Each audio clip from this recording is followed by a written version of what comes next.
द्वापर युग में भाद्रपद कृष्ण अष्टमी तिथि की आधी रात को मथुरा के कारागार में वासुदेव की पत्नी देवकी के गर्भ से भगवान श्री कृष्ण ने जन्म लिया था। श्री कृष्ण ने बुधवार को रोहिणी नक्षत्र में जन्म लिया था। अष्टमी तिथि को रात्रि काल अवतार लेने का कारण उनका चंद्रवंशी होना बताया जाता है। श्री कृष्ण चंद्रवंशी, चंद्रदेव उनके पूर्वज और बुध चंद्रमा के पुत्र हैं। इसी कारण चंद्रवंश में पुत्रवत जन्म लेने के लिए कृष्ण ने बुधवार का दिन चुना।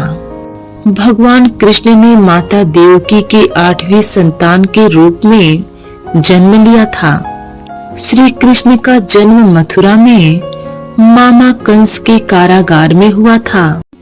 जिस प्रकार भगवान श्री कृष्ण के जन्म की कथा है, इसी प्रकार भगवान श्री कृष्ण के मामा कंस के भी जन्म की एक कथा है।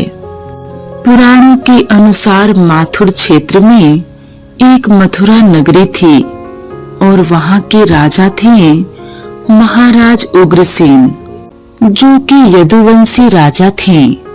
और उसी समय विदर्भ देश के राजा थे महाराज सत्यकेतु। उनकी एक पुत्री थी जिसका नाम था पद्मावती। कहा जाता है कि पद्मावती एक सर्वगुण संपन्न कन्या थी। महाराज सत्यकेतु ने अपनी पुत्री पद्मावती का विवाह मथुरा नरेश उग्रसेन से करा दिया और महाराज उग्रसेन भी पद्मावती से बहुत प्रेम करने लगे।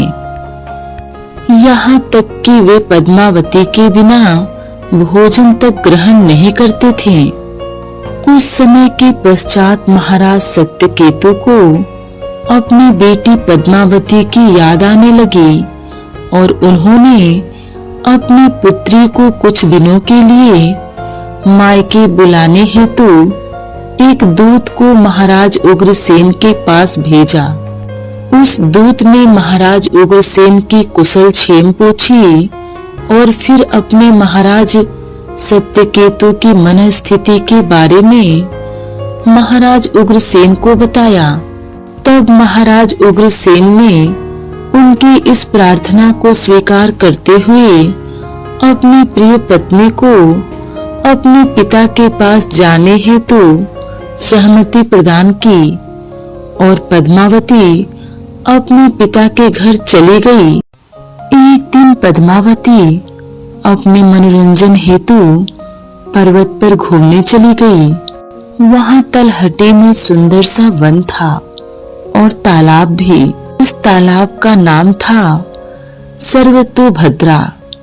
पद्मावती उस वन और तालाब की सुंदरता को देखकर बहुत प्रसन्न हुई और तालाब में उतरकर पानी के साथ अठखेलियां करने लगी। उसी समय आकाश मार्ग से गोभील नामक दैत्य निकला। उसकी नजर अठखेलियां करती हुई पद्मावती पर पड़ी और वह दैत्य उस पर मुग्ध हो गया। गोभील दैत्य के पास चमत्कारिक शक्तियां थी। अपनी शक्तियों की सहायता से उसने पद्मावती के बारे में पूरी जानकारी प्राप्त कर ली और यह भी जान लिया कि वह एक पवित्र स्त्री है। इसलिए उसने अपना रूप बदलकर महाराज उग्रसेन का वेश धारण कर लिया। अब वह पर्वत पर बैठकर गीत गाने लगा और उस मधुर गीत को सुनकर रानी पद्मावती मुग्ध होकर उसी दिशा में गई और महाराज उग्रसेन को देखकर अचंभित हो गई। उसने पूछा कि आप यहाँ कब आए? तब उस दैत्य गोभील ने जवाब दिया कि वह अपनी पत्नी के बिना नहीं रह सकते।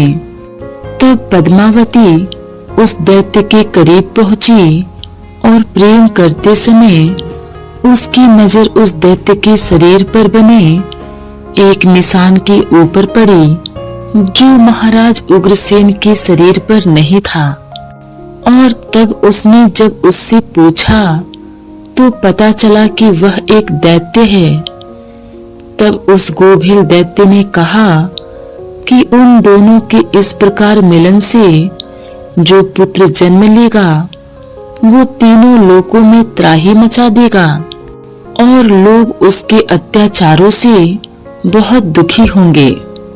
इस घटना के बाद जब पद्मावती अपने पिता के घर लौटी तो उन्होंने पूरी बात बताई। इसके बाद वे अपने पति महाराज उग्रसेन के पास लौट गई। इसके बाद धीरे धीरे पद्मावती का गर्भ बढ़ा और 10 वर्षों के लंबे गर्भाधारण काल के पश्चात एक बालक का जन्म हुआ और ये बालक कंस था। कथा के अनुसार कंस को सत्ता का लालच था। उसने अपने पिता राजा उग्रसेन की राजगद्दी छीनकर उन्हें जेल में बंद कर दिया था और स्वयं को मथुरा का राजा घोषित कर दिया था। राजा कंस अपनी बहन देवकी से बहुत प्रेम करता था। उसने अपनी बहन का विवाह वासुदेव से करवाया था। लेकिन जब वह देवकी को विदा कर रहा था तभी एक आकाशवाणी हुई कि देवकी का 8वां पुत्र कंस की मौत का कारण बनेगा। यह सुनकर कंस डर गया। उसने तुरंत अपनी बहन और उसके पति वासुदेव को जेल में बंद कर दिया और सैनिकों की कड़ी पहरेदारी लगा दी। कंस अपनी मौत के डर से देवकी और वासुदेव की 7 संतानों को मार चुका था। भाद्रपद मास कृष्ण पक्ष की अष्टमी तिथि को रोहिणी नक्षत्र दिन बुधवार की अंधेरी रात में भगवान श्री कृष्ण ने देवकी के 8वें संतान के रूप में जन्म लिया। श्री कृष्ण के जन्म लेते ही कारागार की वह कोठरी प्रकाशमय हो गई और तभी आकाशवाणी भी हुई कि विष्णु जी ने कृष्ण जी के अवतार में देवकी के कुख में जन्म लिया है। उन्हें गोकुल में बाबा नंद के पास छोड़ आए और उनके घर एक कन्या जन्मी है। उसे मथुरा लाकर कंस को सौंप दें। भगवान विष्णु के आदेश से वासुदेव जी भगवान कृष्ण को सूप में अपने सिर पर रखकर नंद जी के घर की ओर चल दिए। भगवान विष्णु की माया से सभी पहरेदार सो गए। कारागार के दरवाजे खुल गए थे। आकाशवाणी सुनते ही वासुदेव के हाथों की हथकड़ी खुल गई। वासुदेव जी ने सूप में बाल गोपाल को रखकर सिर पर रख लिया और गोकुल की ओर चल पड़े।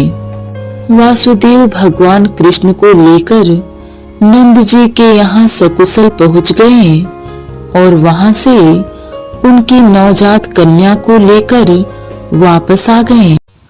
इस प्रकार नंद बाबा और उनकी पत्नी यशोदा ने ही भगवान श्री कृष्ण का पालन पोषण किया। इस दौरान कंस ने श्री कृष्ण को मारने के लिए अनेक प्रयास किए परंतु सब विफल हो गए। तब कंस ने अपने मंत्री और रिश्तेदार अक्रूर जी को कृष्ण और बलराम को लेने के लिए भेजा। वह अपने राज्य में उत्सव का आयोजन करके इसमें दोनों भाइयों को बुलाकर मार डालने की योजना बनाकर बैठा था। जब अक्रूर जी श्री कृष्ण और बलराम को लेने गोकुल पहुँचे तो कोई भी गोकुलवासी नहीं चाहता था कि वे गोकुल छोड़कर जाएं।